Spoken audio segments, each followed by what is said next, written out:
Welcome back, students. Today we will discuss the another phylum of the animal kingdom, that is Coelenterata. So here the phylum Coelenterata. What are the various features of the Coelenterata? First, the members of this phylum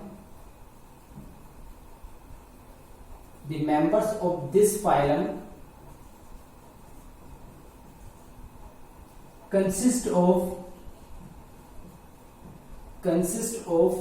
a central cavity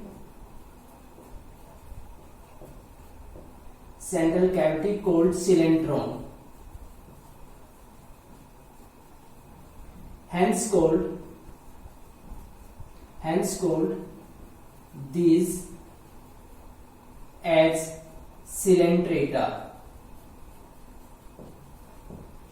जो phylum Coelenterata है, इसके जो members होते हैं, इन members के अंदर एक central cavity present होती है जिसको सिलेंट्रोन बोलते हैं. जैसे ये पर्टिकुलर इंडिविजुअल अगर इसको ऐसे कट कर दिया जाए वर्टिकल सेक्शन में, तो ये इसका माउथ पार्ट है, ये इसका माउथ पार्ट आ गया और इसके अंदर इसकी ये कैविटी है. तो यहाँ पे सिंगल कैविटी प्रेजेंट है. सिंगल कैविटी को सिलेंट्रोन यहाँ पे बोला जाता है और इन मेंबर्स के अंदर सिलेंट्रोन प्रेजेंट है, इसलिए इस फाइलम को Coelenterata बोला जाता है. First feature.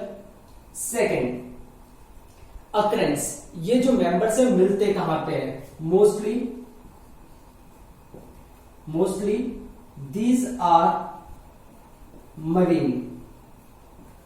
ज्यादातर ये सोल्ट वाटर के अंदर प्रेजेंट होते हैं, but few are found in fresh water. लेकिन इनमें से कुछ फ्रेश वाटर के अंदर प्रेजेंट होते हैं. Example hydra. हाइड्रा एक ऐसा मेंबर है जो फ्रेश वाटर के अंदर प्रेजेंट होता है. Hydra that is found in fresh water. Next, जो Coelenterata के मेंबर्स हैं, the members of this phylum, the members may be sessile. Sessile को सेडेंटरी भी बोलते हैं, यानी कि जो फिक्स्ड होते हैं एक ही जगह पे. May be sessile. जैसे ये वाला जो एग्जांपल है, ये एडम्सिया जिसको सी एनिमोन भी बोलते हैं, ये सेसाइल होता है. एडम्सिया सेसाइल यानी कि एक ही जगह पे फिक्स होते हैं, ग्राउंड के साथ अटैच होते हैं. जबकि दूसरे मेंबर्स, द मेंबर्स में भी सेसाइल और free swimming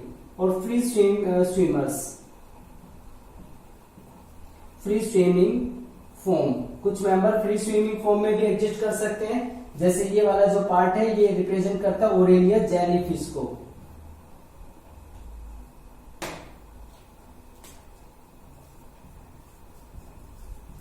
jellyfish that is Aurelia. तो इसके मेंबर्स सेसाइल जमीन के साथ अटैच भी हो सकते हैं और फ्री फॉर्म के अंदर भी प्रेजेंट हो सकते हैं. दोनों तरह के मेंबर्स इसके देखने को मिलते हैं. अब नेक्स्ट थिंग आती है कि जो Coelenterata फाइलम है, इस फाइलम का दूसरा नाम है निडेरिया. इन मेंबर्स को निडेरिया भी बोला जाता है, इस फाइलम को निडेरिया भी बोला जाता है. This phylum is also known as Cnidaria. यहां पे सी साइलेंट हो जाता है, निडेरिया इसको बोला जाता है. निडेरिया इस फाइलम को क्यों बोलते हैं? बिकॉज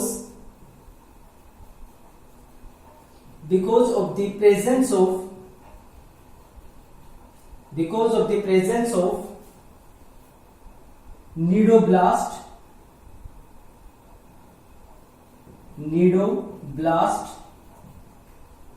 ब्लास्ट्स और cnidocytes present on the tentacles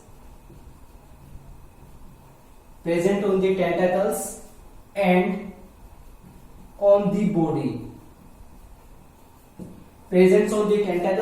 on the body. जो यहाँ पे नीडोस ब्लास्ट है, नीडोसाइट से स्पेशल टाइप की सेल्स होती है. इन स्पेशल टाइप की सेल्स के बेस पे ही इस फाइलम को निडेरिया भी बोला जाता है, यानी कि सिलेंट्रेटा के जो मेंबर्स हैं उनको निडोब्लास्ट या निडोसाइट्स भी बोला जाता है। तो ये कुछ फीचर्स है। फर्स्ट, इस फाइलम के जो मेंबर्स हैं उनके अंदर एक सेंट्रल कैविटी है जिसको सिलेंट्रोन बोलते हैं, उसके बेस पे इस फाइलम को सिलेंट्रेटा बोला जाता है। सेकंड, ज्यादातर मेंबर्स मरीन होते हैं, सी वाटर के अंदर प्रेजेंट होते हैं, लेकिन कुछ मेंबर फ्रेश वाटर के अंदर भी मिलते हैं। Example hydra. इसके मेंबर्स सेसाइल हो सकते हैं, जमीन के ऊपर फिक्स हो सकते हैं। Example Adamsia. और फ्री स्विमिंग फॉर्म भी इनके अंदर प्रेजेंट हो सकती है, जैसे जेलीफिश, ये तैरती रहती लगातार। This phylum is also known as cnidaria. इस फाइलम का दूसरा नाम निडेरिया है और इन मेंबर्स को निडेरियंस बोला जाता है। निडेरिया क्यों बोलते हैं? Because of the presence of cnidoblast और निडोसाइट्स। इसके टेंटाकल्स, जो धागे जैसे स्ट्रक्चर ये बने हुए हैं, ये वाले जो स्ट्रक्चर है इनको टेंटाकल्स बोलते हैं। टेंटाकल्स के ऊपर और बॉडी के ऊपर निडोब्लास्ट या निडोसाइट्स सेल्स का डिस्ट्रीब्यूशन होता है। इन्हीं निडोब्लास्ट और निडोसाइट्स की वजह से इनको निडेरिया बोला जाता है। तो निडेरिया इनका सेकंड नेम है इस फाइलम का।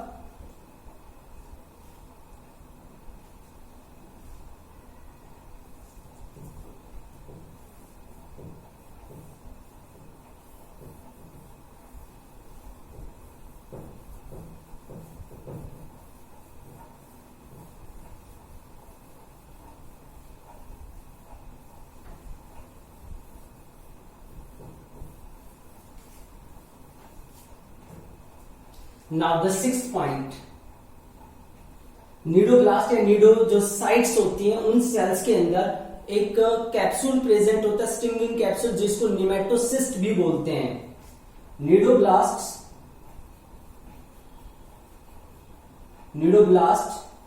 Consist of a stinging capsule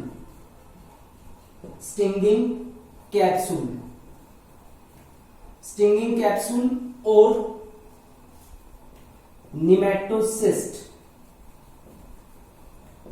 nematocyst या स्टिंगिंग कैप्सूल प्रेजेंट होता है।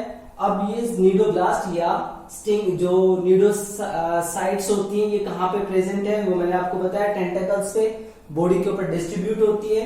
ये एक निडोब्लास्ट का स्ट्रक्चर है, ये एक पर्टिकुलर सेल है। इस पर्टिकुलर सेल में ये वाला जो पार्ट है ये रिप्रेजेंट करता है इसके न्यूक्लियस को। ये इसका न्यूक्लियस है, ये इसके रिट्रैक्टाइल फाइबर्स है।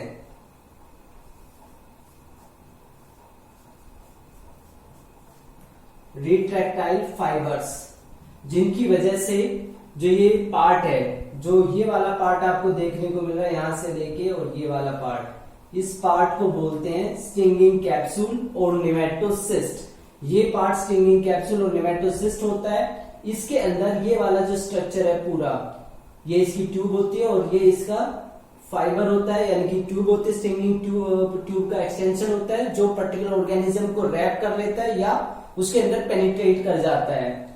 ये पूरा पार्ट जो ये वाला हिस्सा है, ये इस पार्ट के अंदर अपने आप को अनक्लोज रखता है नॉर्मल कंडीशन में, यानी कि इस तरीके से ये पार्ट जो है ये अंदर इस तरीके से प्रेजेंट होता है और ये ट्यूब इसको इस तरीके से रैप करती है नॉर्मल कंडीशन में। लेकिन जब कोई प्रे इसके पास आता है या कोई एनिमी आता है तो ये इस तरीके से प्रोजेक्ट हो जाती है और ये स्टिंगिंग कैप्सूल का जो ये पार्ट है, स्टिंगिंग फाइबर जो है वो इस तरीके से प्रेजेंट होता है। इसमें एक टॉक्सिन प्रेजेंट होता है और ये टॉक्सिन जो होस्ट है उसको पैरालाइज कर देता है, यानी कि जो भी इसका एनिमी है, जो प्रे है, उसको पैरालाइज कर देता है और उसके बाद ये उसको कंज्यूम कर सकता है। ये वाला जो पार्ट है ये इसका ओपर्कुलम पार्ट होता है। ये वाला जो पार्ट है इसको बोलते हैं ओपर्कुलम। अपर्कुलम का मतलब होता है ढक्कन, जिससे लिड जो होती है, यानी कि इसको बंद करने के लिए जब ये पूरा पार्ट ऐसे फोल्ड होता है तो ये अपर्कुलम बंद हो जाता है। तो इस तरह की निडोब्लास्ट सेल्स प्रेजेंट होती हैं पूरी बॉडी के ऊपर और टेंटेकल्स के ऊपर। और ये जो कैप्सूल है इसको स्टिंगिंग कैप्सूल बोलते हैं। स्टिंग का मतलब होता है डंक मारना, तो जैसे डंक होता है हनी बीज वगैरह का, इसी तरीके से ये भी इनके स्टिंग की तरह काम करता है। अब जो निडोब्लास्ट सेल्स है वो क्या बेनिफिट प्रोवाइड करती है पर्टिकुलर ऑर्गेनिज्म को।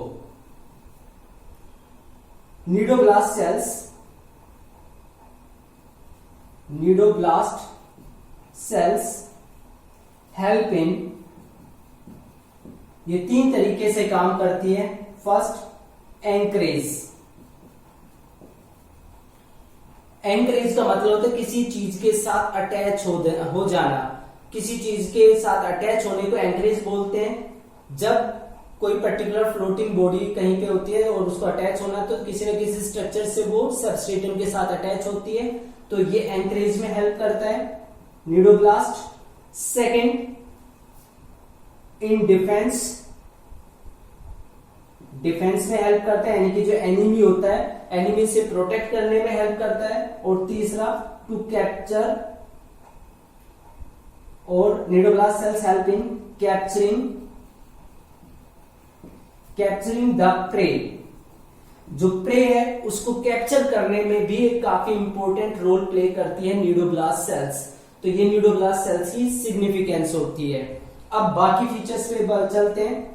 नेक्स्ट फीचर आता है कि जो सिलेंट्रेटा है उसके मेंबर्स के अंदर बॉडी ऑर्गेनाइजेशन कैसे होती है. पोरीफेरा के केस में हमने पढ़ा था कि उनके अंदर cellular level of organization present होती है. सिलेंट्रेटा के अंदर tissue level of organization present होती है. They have tissue level of organization. इनके अंदर tissue level of organization present होती है. इसके अलावा they have incomplete digestive system, और यू कैन से इनके अंदर जो इनकम्प्लीट ट्यूब होती है, जो कैविटी होती है, ये वाला जो पार्ट है इसको गैस्ट्रोसील बोलते हैं. तो इसकी एक सिंगल ओपनिंग होती है. They have a gastrocoel. They have a gastrocoel which opens by an aperture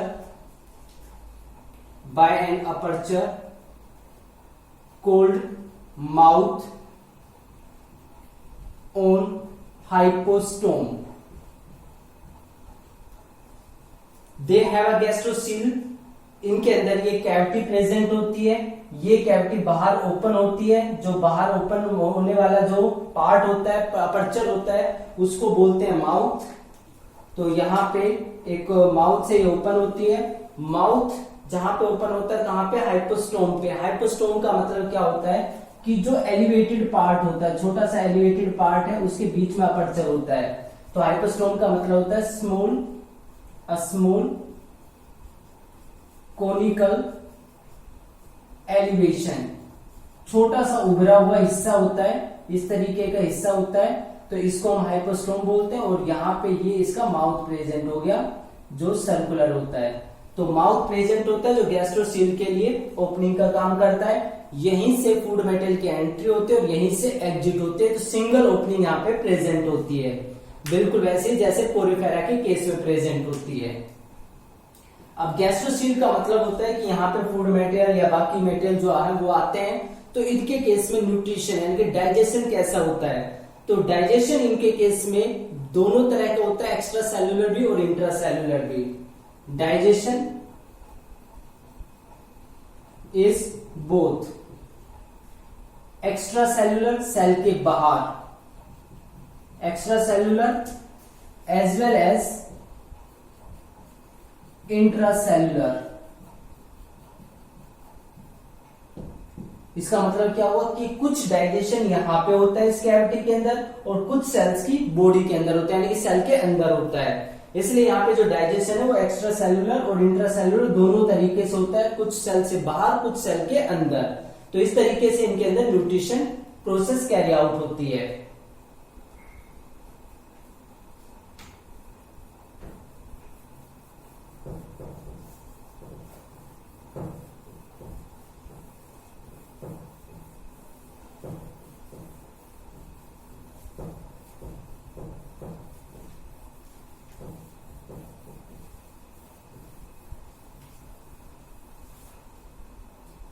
Next point, they have radial body symmetry. They have radial body symmetry. इनके अंदर जो बॉडी की सिमेट्री होती है वो रेडियल टाइप की होती है। रेडियल टाइप का मतलब कोई भी पर्टिकुलर जो वर्टिकल प्लेन है बॉडी के सेंटर में से पास होता है तो बॉडी को दो बराबर हिस्सों में डिवाइड कर सकता है, तो इनके अंदर रेडियल सिमेट्री देखने को मिलती है। Next, they are diploblastic in nature.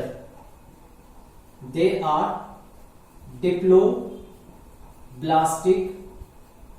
In nature. ये डिप्लोब्लास्टिक होते हैं, मीन्स यहां पे दो लेयर होती है, एक्टोडर्म और एंडोडर्म। तो यहां पे जो दो लेयर है, जैसे एक्टोडर्म लेयर होती है जो एक्टोडर्म, और दूसरी होती है एंडोडर्म। अब ये जो एक्टोडर्म और एंडोडर्म है वो करती क्या है, जो एक्टोडर्म है ये इसकी बाहर की वॉल बनाती है जिसको एपिडर्मिस बोलते हैं, और एंडोडर्म अंदर की लेयर बनाती है जिसको बोलते हैं गैस्ट्रोडर्मिस। तो दो लेयर होती हैं, डिप्लोब्लास्टिक होते हैं, एक बाहर की कवरिंग बनाते हैं और एक अंदर की कैविटी को लाइन करने वाली कवरिंग बनाते हैं। अंदर की कैविटी को बनाते हैं, उसको लाइन करने वाली जो लेयर है वो बनाते हैं जिसको बोलते हैं गैस्ट्रोडर्मिस। एपिडर्मिस और गैस्ट्रोडर्मिस इन दोनों के बीच में प्रेजेंट होता है एक पार्ट जिसको बोलते हैं मीजोग्लिया। ये अनडिफरेंशिएटेड पार्ट होता है जो इसके बीच में प्रेजेंट है। यहाँ पे ये जो डार्कन पार्ट है इसको मीजोग्लिया पार्ट बोला जाता है। तो इस तरीके का स्ट्रक्चर प्रेजेंट होता है सिलेंट्रेट्स के मेंबर्स के अंदर।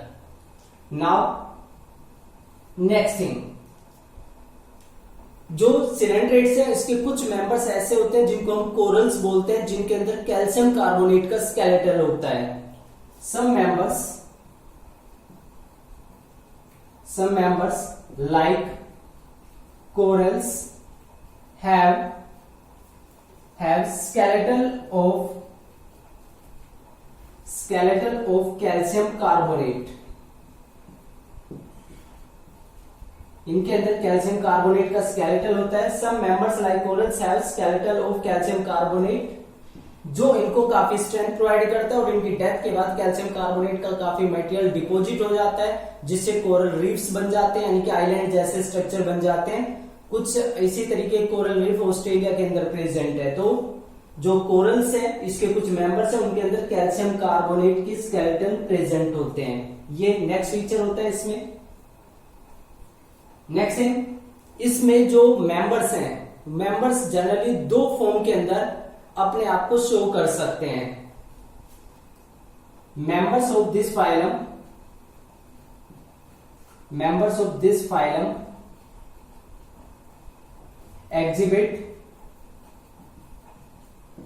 exhibit sessile और फ्री स्विमिंग फॉर्म। इसमें सेसाइल और फ्री स्विमिंग फॉर्म में इसके मेंबर्स एग्जिस्ट कर सकते हैं, यानी कि मेंबर सेसाइल हो सकता है या फ्री स्विमिंग हो सकता है, एक जगह पे फिक्स हो सकता है या लगातार वो फ्लोट कर सकता है।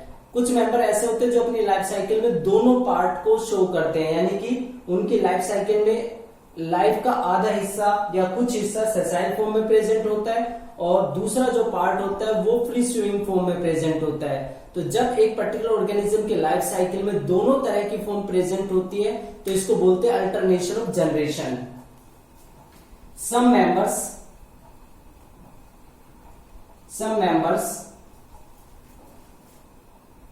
in their life cycle exhibit both sessile form को बोलते हैं पोलिक sessile form as well as free swimming form। Free form को आप बोल सकते हैं मेडुसा।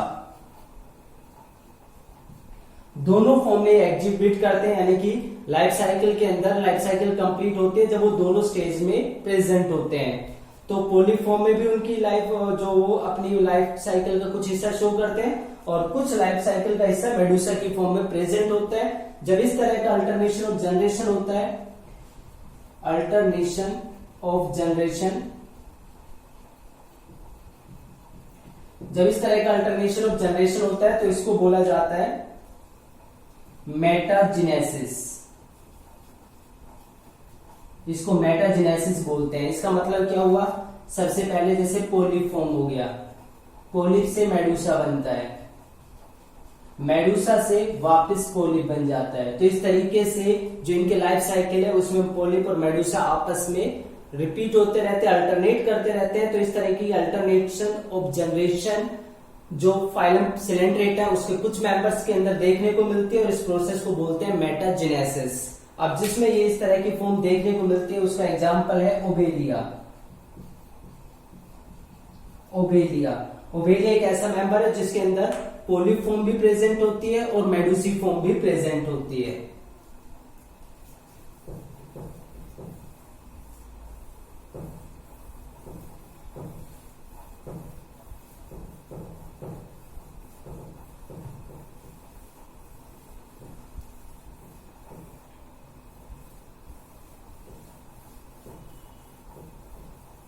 अब जो अल्टरनेशन ऑफ जनरेशन वो एग्जिबिट किस तरीके से होता है, polyp form produce medusa by asexually. Medusa जो फॉर्म है वो एसेक्सुअल मेथड से मेडूसा को प्रोड्यूस करती है पोलिप फॉर्म, जबकि जो मेडूसा है मेडूसा प्रोड्यूसेस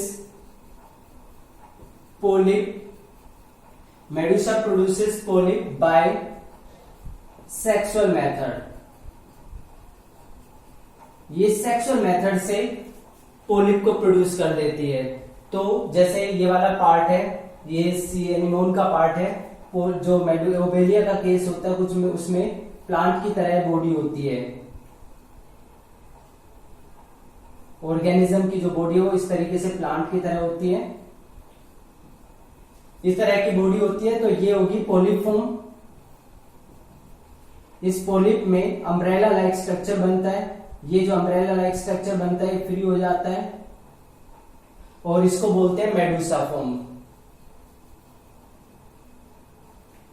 पोलिप मेडूसा बनाता है, मेडूसा से वापस फिर पोलिप बन जाता है। तो इस तरीके से अल्टरनेशन ऑफ जनरेशन होता है इनके केसेस में। जो मेडूसा है, Medusa that is umbrella like free floating structure होता है या